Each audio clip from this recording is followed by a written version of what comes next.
سارا جہاں جھکا ہے صرف کٹے سر کے سامنے، دینا انہیں امتحان تھا ورنہ خدا گواہ ابے لاکھوں بھی کچھ نہ تھے 72 کے سامنے۔ دینا انہیں امتحان تھا ورنہ خدا گواہ لاکھوں بھی کچھ نہ تھے 72 کے سامنے۔ آئیے حضرت علامہ مفتی شمشاد صاحب قبلہ کا استقبال نعرہ تکبیر و رسالت کی فضاؤں میں کریں۔ نعرہ تکبیر، نعرہ رسالت، مسلک اعلی حضرت عرس حضور شہباز دکن، نعرہ تکبیر، نعرہ رسالت۔ محبت کے گلے کا ہار ہے شہباز دکن، عداوت کے لیے تلوار ہے شہباز دکن۔ مسلک کے علم کو کوئی گرا نہیں سکتا، اس لیے کہ مسلک اعلی حضرت کے علم بردار ہے شہباز دکن۔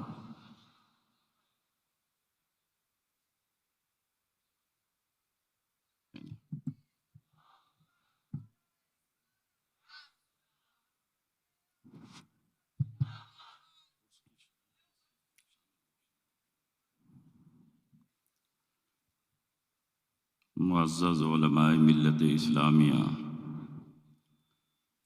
نوجوان ساتھیوں، بزرگوں اور دوستوں، عزیز بچوں، السلام علیکم ورحمۃ اللہ وبرکاتہ۔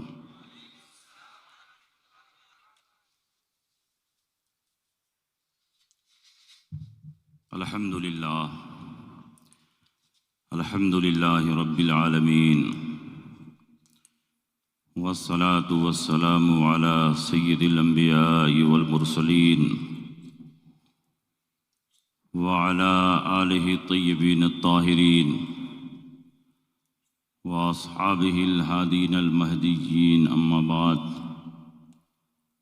فاعوذ باللہ من الشیطان الرجیم، بسم اللہ الرحمن الرحیم۔ ومن يشاقق الرسول من بعد ما تبين له الهدى ويتبع غير سبيل المؤمنين نوله ما تولى ونصله جهنم وساءت مصيرا۔ آمنت بالله صدق الله مولانا العظيم وصدق رسوله النبي الأمين المكين الكريم، ونحن على ذلك لمن الشاهدين والشاكرين، والحمد للہ رب العالمین۔ کچھ کہنے اور سننے سے پیشتر آئیے ہم اور آپ مل جل کر انتہائی خلوص و محبت اور احترام و عقیدت کے ساتھ گنبد خضرا میں آرام فرمانے والے آقا و مولا، مدنی تاجدار، دونوں عالم کے مالک و مختار، سید ابرار و اخیار جناب احمد مجتبی محمد مصطفیٰ صلی اللہ علیہ وسلم کی بارگاہ میں جھوم جھوم کر درود شریف کا نذرانہ پیش کریں اور پڑھیں، اللہم صلی علی سیدنا و شفیعنا و حبیبنا و مولانا محمد و بارک وسلم، صلاۃ و سلاما علیک یا رسول اللہ صلی اللہ تعالی علیہ وسلم۔ حضرات، آج ہم اور آپ عرس حضور شہباز دکن میں شرکت کی سعادتیں حاصل کر رہے ہیں۔ جہاں تک نگاہ پہنچ رہی ہے، دیوانوں کا ہجوم اور عاشقان مصطفیٰ کا جلوہ اس بات کا ثبوت پیش کر رہا ہے کہ حضور شہباز دکن نے آپ کے دل و دماغ پر مسلک اعلی حضرت کی بڑی مضبوط چھاپ چھوڑی ہے۔ اسٹیج پر حیدرآباد اور دور دراز کے شہروں سے کثیر تعداد میں علماء کرام یہاں تشریف فرما ہیں۔ شہزادہ حضور شہباز دکن پاسبان مسلک اعلی حضرت خطیب دورہ خلیفہ حضور قاضی القضات فی الہند حضرت علامہ مولانا اویس رضا صاحب قبلہ دامت فیضہم اپنے والد کی روحانی اور علمی امانتوں کے امین کی حیثیت سے یہاں تشریف فرما۔ مجھے عنوان بتایا گیا ہے عرس کی شرعی حیثیت اور حضور شہباز تکن کی شان کے بارے میں کچھ جملے۔ یہ عنوان پوسٹر میں چھپا ہوا بھی ہے،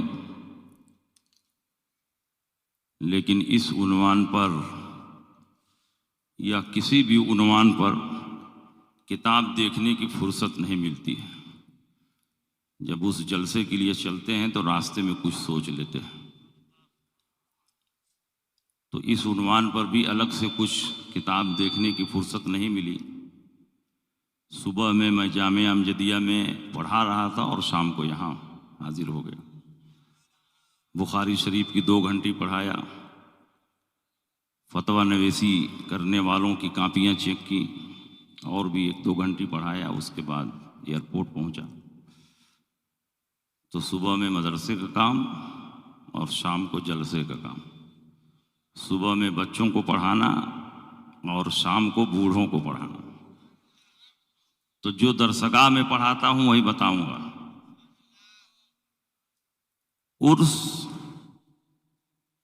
کی شرعی حیثیت جاننے کے لیے یہ ضروری ہے کہ ہم یہ جانیں کہ عرس کہتے کس کو ہیں۔ تو عرس کے بنیادی حصے 2 ہیں، زیارت قبور اور ایصال ثواب۔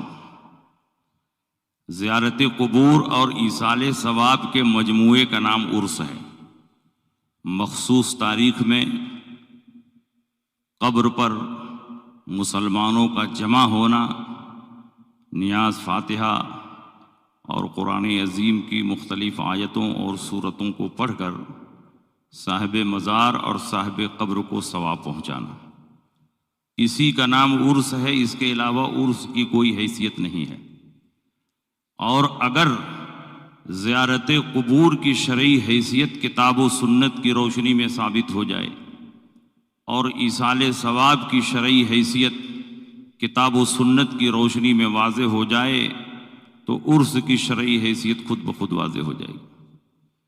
تو قبروں کی زیارت کرنا، قبروں پر جمع ہونا اور مخصوص تاریخ میں جمع ہو کر قبر کی زیارت کرنا، یہ نہ تو ناجائز و حرام ہے اور نہ ہی بدعت ہے۔ رسول پاک سید عالم صلی اللہ علیہ وسلم نے مسجد قباء کی زیارت کے لیے سنیچر کے دن کو متعین فرمایا تھا۔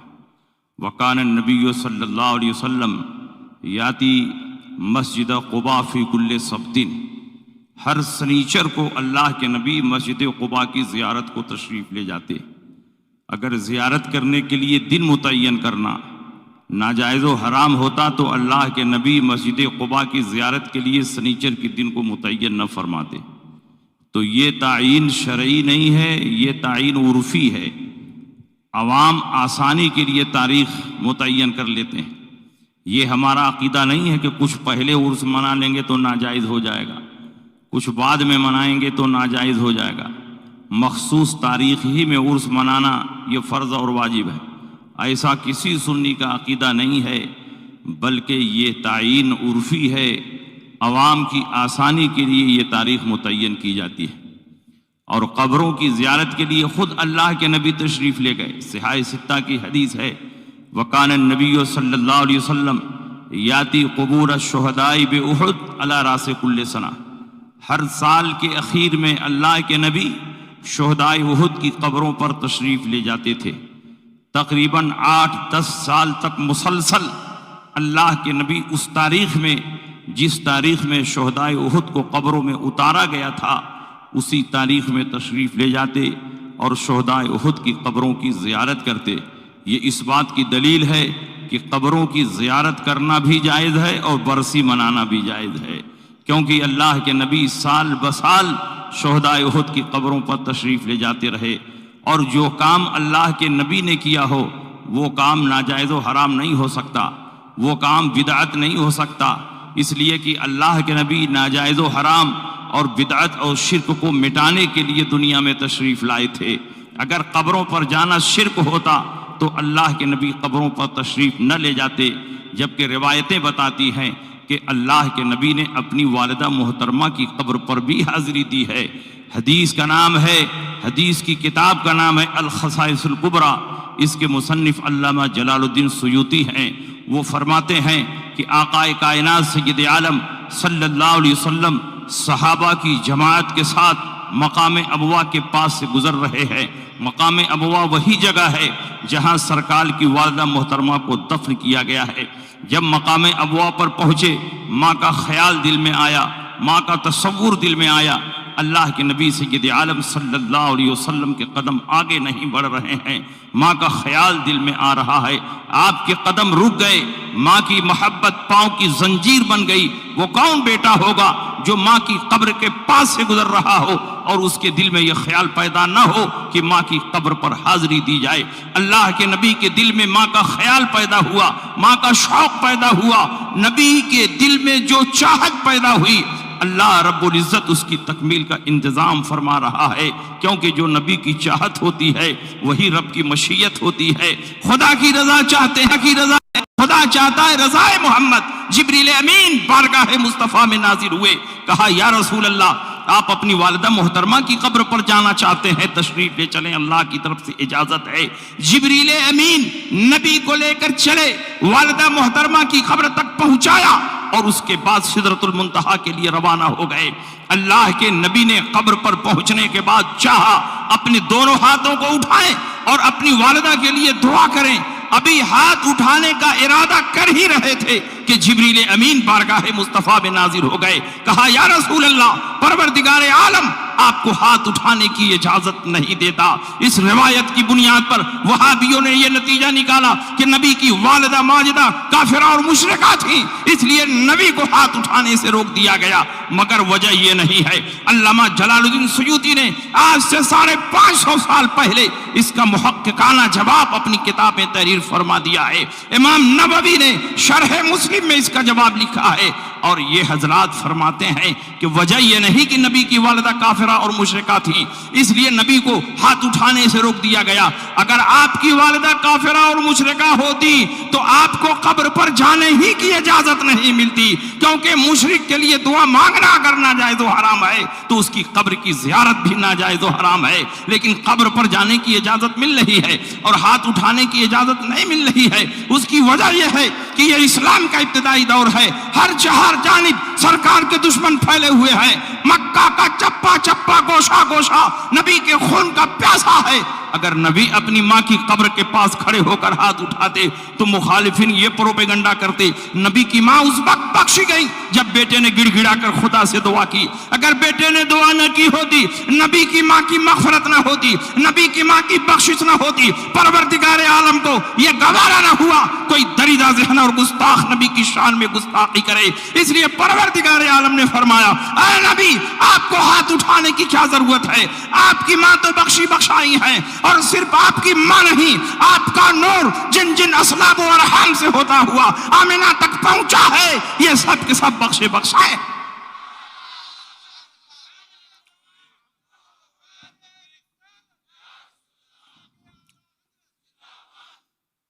نبی کی والدہ ہی نہیں، آپ کے تمام آبا و اجداد، آپ کی تمام امہات و جدات سب کے سب صاحب ایمان ہیں، صاحب توحید ہیں، معاذ اللہ ان میں کوئی بھی کافر و مشرک نہیں ہے۔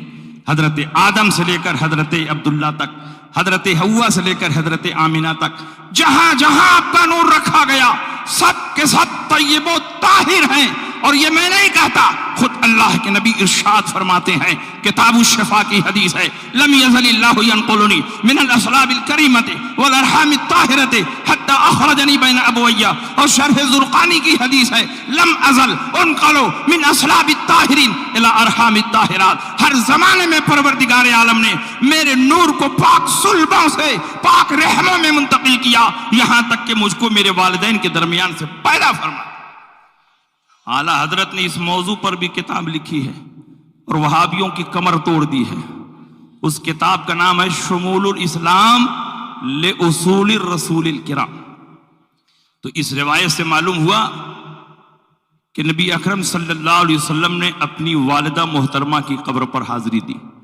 تو جب نبی نے حاضری دے دی تو قبروں پر جانا سنت ہے کہ بدعت؟ مگر آج تک یہ سنت اور بدعت میں فرق نہیں کر پا رہے ہیں، کیونکہ جو کوا اور بٹیر میں فرق نہیں کر سکتا وہ سنت اور بدعت میں کبھی فرق نہیں کر سکتا۔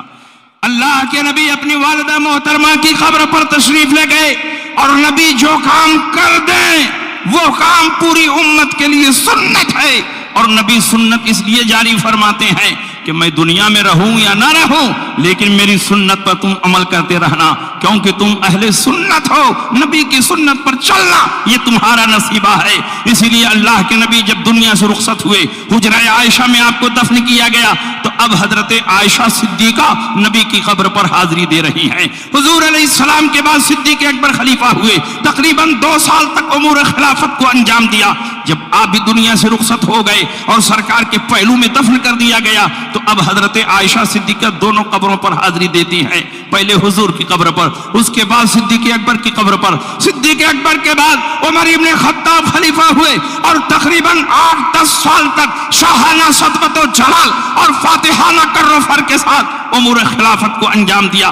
جب آپ بھی دنیا سے رخصت ہو گئے، سرکار کے پہلو میں دفن کیا گیا، تو اب حضرت عائشہ تینوں قبروں پر جا رہی ہیں، پہلے حضور کی قبر پر، اس کے بعد صدیق اکبر کی قبر پر، اس کے بعد عمر ابن خطاب کی قبر پر۔ لیکن جب سے حضرت عمر کی قبر بنی ہے، حضرت عائشہ آتی ہیں تو چہرے پر نقاب لگا کے آتی ہیں، پورے جسم کو چادر سے چھپا کر آتی ہیں۔ صحابہ نے پوچھا کہ سب سے پہلے حضور کی قبر بنی، آپ آتی رہیں، آپ کے چہرے پر نقاب نہیں آیا۔ اس کے بعد صدیق اکبر کی قبر بنی، آپ آتی رہیں، آپ کے چہرے پر نقاب نہیں آیا۔ لیکن جب سے عمر کی قبر بنی ہے، آپ آتی ہیں تو چہرے پر نقاب کیوں ہوتا ہے، پورے جسم کو چادر سے چھپا کر کیوں آتی ہیں؟ حضرت عائشہ صدیقہ کا جواب سنو، اور مسلک اعلیٰ حضرت کی حقانیت کو اپنے ماتھے کی نگاہوں سے دیکھو۔ حضرت عائشہ فرماتی ہیں، سب سے پہلے حضور کی قبر بنی، حضور میرے شوہر ہیں، اپنے شوہر سے کوئی پردہ نہیں ہوتا۔ اس کے بعد صدیق اکبر کی قبر بنی، صدیق اکبر میرے باپ ہیں، اور اپنے باپ سے بھی کوئی پردہ نہیں ہوتا۔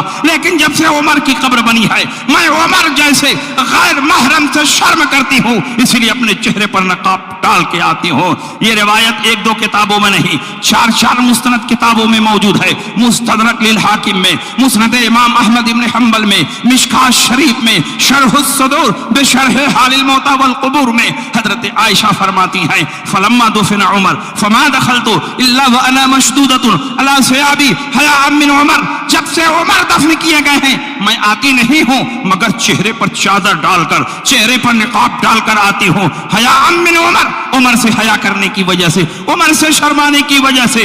آپ عورتوں کا مزاج اچھی طرح جانتے ہیں، عورتیں کم مردوں سے شرماتی ہیں جب ان کو یہ احساس ہو کہ کوئی مرد ان کو دیکھ رہا ہے۔ گویا حضرت عائشہ صدیقہ نے اپنے اس عمل سے دنیا کے مسلمانوں کو بتا دیا کہ عمر اپنی قبر میں زندہ ہیں اور آنے والوں کو دیکھ رہے ہیں۔ جب نبی کا غلام اپنی قبر میں زندہ ہے تو نبی کی زندگی پر مناظرہ کیوں ہو رہا ہے؟ اسی لیے اعلیٰ حضرت نے فرمایا، تو زندہ ہے واللہ، تو زندہ ہے واللہ، میری چشم عالم سے چھپ جانے والا۔ لیکن اس روایت سے یہ نتیجہ نہ نکال لیں کہ عورتوں کو بھی مزارات پر جانے کی اجازت ہے۔ یہ اس دور کی بات ہے جب صالحین اور صالحات ہر طرف پھیلے ہوئے تھے، اور آج فاسقین اور فاسقات ہر طرف پھیلے ہوئے۔ اگر مردوں کے ساتھ عورتوں کا اجتماع ہو تو برائی کے پیدا ہونے کا ظن غالب ہے۔ اسی لیے علماء متأخرین نے مزارات پر جانے سے عورتوں کو منع فرما دیا ہے، اور یہی اس دور کا محتاط فتویٰ ہے۔ اعلیٰ حضرت نے اس موضوع پر بھی کتاب لکھی ہے، جمل النور